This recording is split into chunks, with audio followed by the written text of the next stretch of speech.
Bonjour à tous, amis de la poésie, bienvenue. Notre invité Bruno Geneste nous parle aujourd'hui du Festival de la parole poétique qui a lieu du 8 au 19 mars dans le pays de Quimperlé.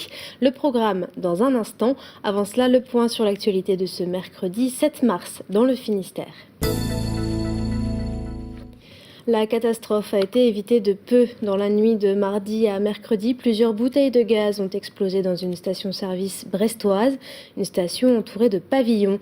La piste criminelle semble privilégiée. 2 hommes ont été placés en garde à vue ce mercredi. La station-service est restée fermée toute la journée. Alerte à la pollution ce mercredi dans un affluent de l'Elorne sur la commune de Sizun. Un disperseur de lisier est tombé en panne la nuit dernière.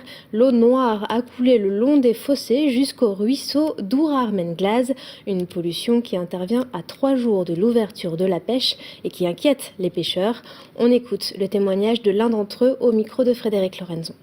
À cette pollution, au moment où les alevins de truites et de saumon viennent juste de sortir de leur frayère, même s'il y a mortalité, on n'est pas certain de pouvoir encore tout boire. Et autant les adultes et les jeunes poissons de l'année dernière, on les verra, autant les petites cette année, on peut considérer que la production est perdue. Et la cause est accidentelle, c'est certain. Un aérodisperseur est tombé en panne cette nuit. Donc l'eau d'une lagune s'est écoulée vers le bas d'un champ et au lieu d'être bloquée par le talus, a pu s'écouler directement par le fossé qui a traversé une route, s'est jeté dans un autre fossé pour finir ici dans le Armenglaz. Déjà il y a 3 ans, nous étions au bord de ce ruisseau qui a été intégralement pollué depuis le même endroit d'ailleurs. C'est pas le même éleveur, mais c'est depuis le même endroit.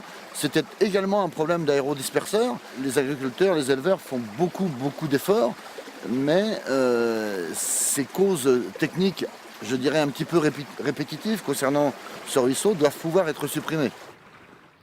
Surprise sur l'ex-Clémenceau. Durant la déconstruction du porte-avions sur les chantiers d'Hartlepool en Grande-Bretagne, 3 tableaux d'Hervé Lelon ont été découverts. Le musée de la Marine à Brest se charge actuellement de leur rénovation. Xavier Patrijon vous présente ce triptyque coloré peint sur formica. Le triptyque, donc œuvre composée de 3 volets, était une commande passée pour décorer l'un des carrés officiers du porte-avions Clémenceau, probablement dans les années 1978, et il a été récupéré à la toute fin de la déconstruction de ce qu'on appelle évidemment plus le Clémenceau, mais l'ex-Clémenceau, le Q790. Pour moi, la mission qui m'incombait et qui est remplie aujourd'hui, c'était de préserver un élément majeur, puisque Hervé Lelon est quand même un peintre cartonnier réputé. On sait qui c'est, bien sûr, on a sa biographie. On sait qu'il a une page Facebook. Le musée de la Marine lui a adressé d'ailleurs un message. On n'a pas de réaction pour l'instant, mais on ne désespère pas un jour qu'elle soit informée et qu'il réagisse à cette redécouverte de ses œuvres. À Saint-Martin-des-Champs, économiser l'énergie s'apprend sur les bancs d'école. Des représentants d'EcoWatt font le tour des établissements scolaires. Ils enseignent aux élèves les bons réflexes pour économiser l'électricité. Exemple au collège Tanguy-Prigent avec Pauline Ferco. En Bretagne, on ne badine pas avec l'énergie. Alors mieux vaut apprendre tôt les bons réflexes pour l'économiser. Ce mardi, le rectorat de Rennes et le réseau de transport d'électricité ont consacré une journée atelier à Saint-Martin-des-Champs pour expliquer de façon ludique le concept EcoWatt. Et globalement, le message est bien passé. Éco, c'est comme écologiste, donc protéger la planète. Et watt, électricité, donc protéger la planète de l'électricité qu'on dépense de trop. Pour moi, ça consiste à qu'il y ait de l'électricité dans les maisons et qu'on ne gâche pas trop l'électricité par ce qu'on fait dans la vie. Comme un réseau, une association peut-être pour faire des économies d'énergie sur l'électricité. Voilà. Grâce à un jeu de questions-réponses autour des bons réflexes à adopter au quotidien pour éviter de gâcher de l'énergie inutilement, le groupe de 6e va pouvoir prendre de bonnes habitudes et même conseiller ses parents. pourrait débrancher les télés, les ordinateurs. Mon papa, il va souvent sur l'ordinateur. Je vais pas... faudrait qu'il l'éteigne. Et oui, question électricité, il n'est jamais trop tôt pour se mettre au courant. Place à la poésie. Bruno Geneste, bonjour. Bonjour. Alors vous êtes fondateur du Festival de la parole poétique en pays de Quimperlé. Il débute demain jeudi et se poursuit jusqu'au 19 mars. Alors présentez-nous ce festival en quelques mots. C'est un festival qui est né en 2006, donc sur le pays de Quimperlé, qui est dédié en fait aux poésies actuelles dans leur plus grande diversité. Alors la thématique cette année, c'est enfance, résistance et nouvelle génération. De quoi allez-vous parler finalement ? On va parler de beaucoup de choses. L'enfance, puisque c'est le thème du printemps des poètes cette année. La résistance, puisque les poètes ont toujours été des porteurs de conscience. Et puis la nouvelle génération, puisque c'est important. Dans une nouvelle génération d'artistes qui arrivent, c'est important d'en parler. Alors il y a 2 films qui peuvent illustrer un peu cette thématique, parce que la poésie passe aussi par le cinéma. 2 films qui vont être diffusés au Kerfani à Moëlan-sur-Mer.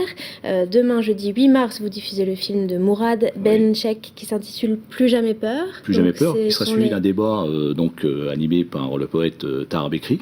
Ouais. Sur les révoltes tunisiennes. Sur les révoltes Tahar, qui est donc l'invité d'honneur, l'invité tunisien de ce festival. Et lundi 19 mars, le film de Christian Rohaut, Tous au Larzac. Tous au Larzac, qui clôturera le festival 2012. Et donc qui retrace un peu les révoltes les révoltes agricoles. Voilà. Plus des performances, une performance de mon ami poète, éditeur Paul Sanda, avec aussi une performance de Sandrine Gironde et Franck Doyen, et puis plein d'autres surprises. Alors on regarde tout de suite un extrait de ces 2 films, et on se retrouve juste après.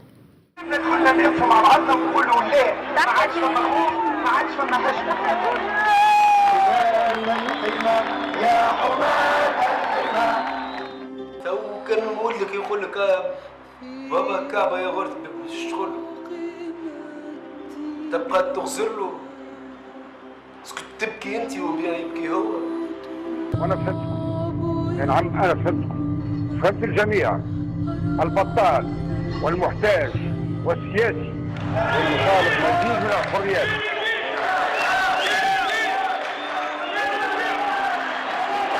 لا عندنا سلاح لا عندنا حد شيء معناها بصوتنا بركه معناها Le camp du Larzac existe depuis longtemps. Il n'a jamais créé de problème. Il est nécessaire de l'étendre. La contrepartie, c'est qu'il y a quelques paysans, pas beaucoup, et qu'il est nécessaire d'exproprier. Ça nous est tombé comme une massue sur la tête, quoi. On était condamnés à disparaître. On s'est dit à ce moment-là, il faut qu'on fasse un serment et il faut qu'on s'engage à ne jamais vendre nos terres, quel que soit le prix.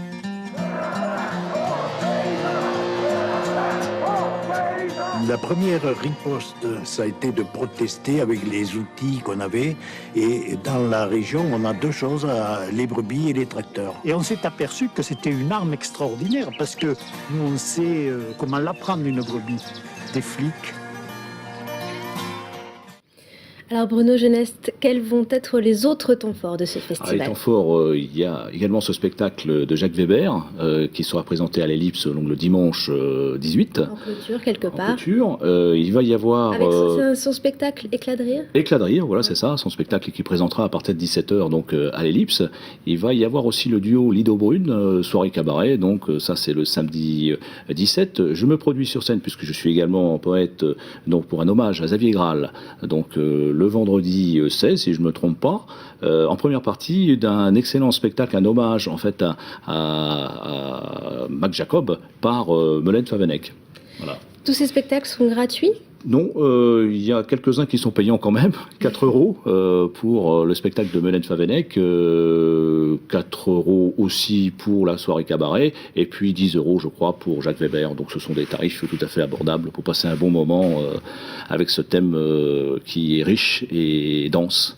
Voilà. Et à qui s'adresse finalement ce festival ? Ce festival s'adresse à un public très large, puisque je crois que la poésie touche tout le monde. Et chaque année, on s'aperçoit que la fréquentation, en tout cas, est en augmentation. Donc on est très confiant et on prépare déjà la 8e édition.